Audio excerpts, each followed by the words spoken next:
नमस्कार. आज आपण बनवणार आहोत अंडा फ्राय. त्यासाठी आपण अंडे उकडून त्याचे असे छोटे छोटे काप करून घेतलेले आहेत. कढई तापल्यावर त्यात थोडे तेल घालू. तेलात थोडे जिरे, थोडासा कांदा,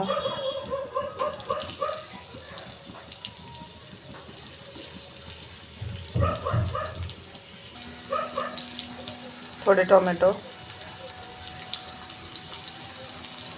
कांदा टोमॅटो लाल झालेले आहे. त्यात थोडीशी हळद, थोडी मिरची पावडर, थोडा चाट मसाला, थोडासा गरम मसाला आणि थोडे मीठ घालून घ्यायचे.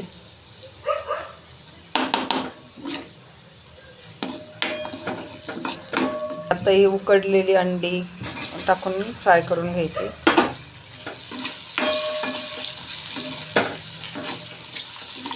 कमी गॅसवर फ्राय करायची.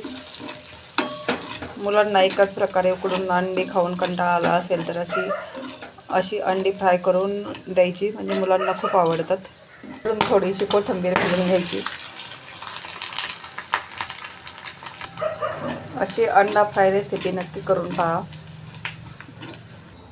ही अशी अंडा फ्राय रेसिपी खूप छान होते आणि मुलांनाही खूप आवडते. ही चपाती बरोबरही खाल्ली तरी छान लागते आणि तसेच कोरडे खायलाही छान लागते. तर नक्की ट्राय करून पहा. आपल्या मुलांनाही द्या आणि आवडल्यास कमेंटमध्ये नक्की कळवा. धन्यवाद.